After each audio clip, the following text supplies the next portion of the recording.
Pastor John, por que Jesus atribui a si mesmo o título de Filho do Homem em diversas passagens de sua vida? Primeiro vou falar algo que é de entendimento comum, e depois vou fornecer um entendimento histórico mais sofisticado.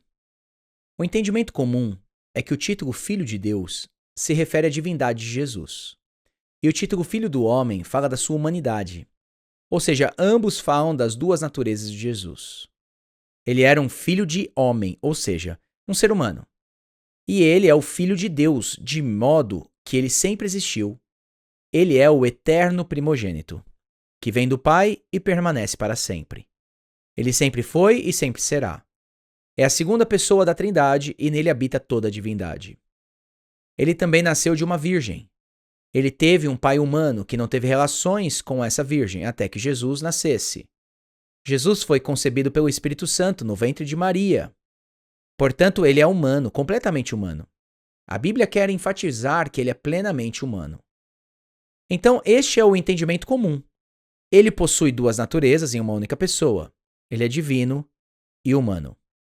Porém, a percepção histórica mais importante e também mais sofisticada defende que o termo Filho do Homem não se refere apenas à humanidade. É provável que esse título venha de Daniel 7. Ao ler esse capítulo, você vai ver que o Filho do Homem é uma figura muito exaltada. Não apenas uma figura humana, mas também é entronizada. Era o título que Jesus mais dava a si mesmo.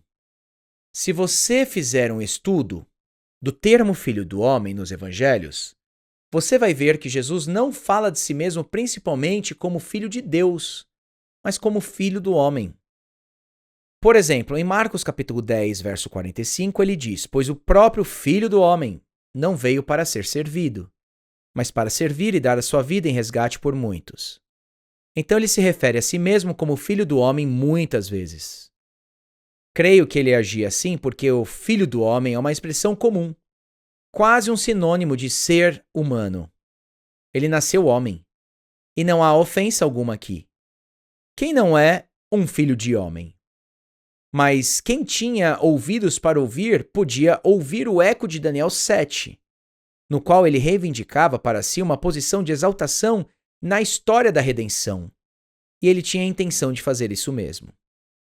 Jesus era muito sutil. Ele revelava a identidade dele para aqueles que tinham olhos para ver. Mas ele não fazia isso de forma tão aberta, porque ele não queria que todos viessem e quisessem transformá-lo em rei.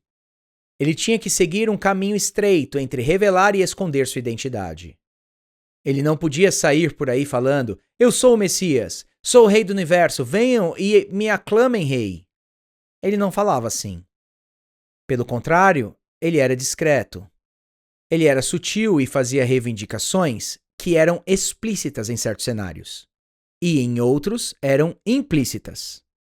Somente no tempo oportuno, durante a maior provação da vida dele, quando lhe perguntaram: "Tu és o Cristo, Filho de Deus vivo?", foi quando Jesus disse: "Eu sou, e vereis o Filho do Homem assentado à direita do Todo-Poderoso e vindo com as nuvens do céu." Marcos 14, 62. Veja que ele confessou sua divindade bem na hora em que ele sabia que seria crucificado por isso. Então eu espero que essa resposta seja útil. O termo Filho do Homem tem um significado duplo. Implica a humanidade de Jesus e, de acordo com Daniel 7, implica aquele que será exaltado nas alturas. E quando se refere a si mesmo dessa maneira, Jesus deseja comunicar ambos os significados. Você ouviu John Piper Responde, produzido por Desiring God, Ministério Fiel e Voltemos ao Evangelho. Para mais conteúdos gratuitos, acesse ministériofiel.com.br e voltemosaoevangelho.com.